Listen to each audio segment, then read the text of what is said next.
Valideynlərin 80% bu səhvi eləyirlər və övladlarının həyatı dəyişir. Məsələ imtahan deyil, məsələ doğru yolu tapmaqdır, doğru ixtisası tapmaqdır. Mən bunun üçün faydalı bir sistem hazırlamışam PDF şəklində. Sənin, yəni şagirdin nəyi sevdiyini, nədə yaxşı olduğunu, nəyi həqiqətən bacardığını, hansı sahədə uğur qazanacağını, bu vəsait sayəsində bunları işləyərək bir yerdə də işləyə bilərik, şagird özü də sərbəstlə işləyə bilər. Bu vəsaiti ona görə hazırlamışam ki, şagirddə sadəcə fikir yox, düşüncə yox, 1 illik, 3 illik, 5 illik real plan hazırlayaq. Onun yatqın olduğu, bacarıqlı olduğu sahəni, yönümü və ya da istiqaməti müəyyənləşdirək və ona uyğun doğru yol xəritəsi hazırlayaq. Çox faydalı bir vəsaitdir həqiqətən. 4 bölmədən ibarətdir. 4 modullu təhsil və karyera istiqaməti paketi gələcəyini inşa et adı altında hazırlamışam.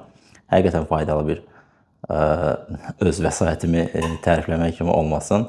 Öz şagirdlərimə işlətmişəm. Bir neçə sosial mediadan yazan şagirdlər var, onlara vermişəm, paylaşmışam, çox faydalı hesab ediblər.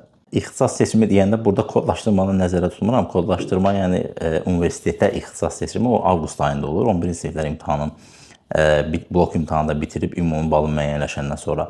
Bu əslində sırf, daha doğrusu 8, 9, 10-cu sinif şagirdləri üçün daha faydalıdır. Çünki onlar indidən, xüsusən 8, 9-cu sinifdə olan şagirdlər indidən öz ixtisaslarını, ən azından doğru ixtisas qrupunu müəyyənləşdirəndən sonra o ixtisas qrupunda da hansı, yəni müxtəlif sahələr var, müxtəlif fakültələr var, hansı onun üçün daha yatqındır. Yəni Ikigai testi var eyni zamanda o vəsaitin içində. Orada biz həmin şagirdin bacarıqlı olduğu sahəni, dünyada ehtiyacı olan sahəni, həmin sahədə pul qazana biləcəyi, yəni karyerasını yaxşı şəkildə inkişaf etdirə biləcəyi və həmin sahənin dünyada həqiqətən ehtiyac varmı?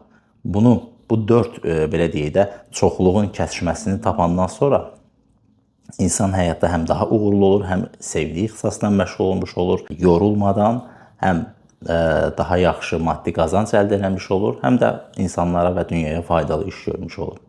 Bunu işləmək istəyirsinizsə, ilk rəy yazan 10 nəfərə ödənişsiz verəcəm PDF-i. Yerdə qalan digər bütün şəxslərə isə 50% ödənişlə verəcəm. Zaten kiçik bir, simvolik bir rəqəmdir. Özünüz işləyə bilərsiniz. Amma mənlə də sonrasında əgər istəsəniz, ətraflı, detallı konsultasiya eləyə bilərik.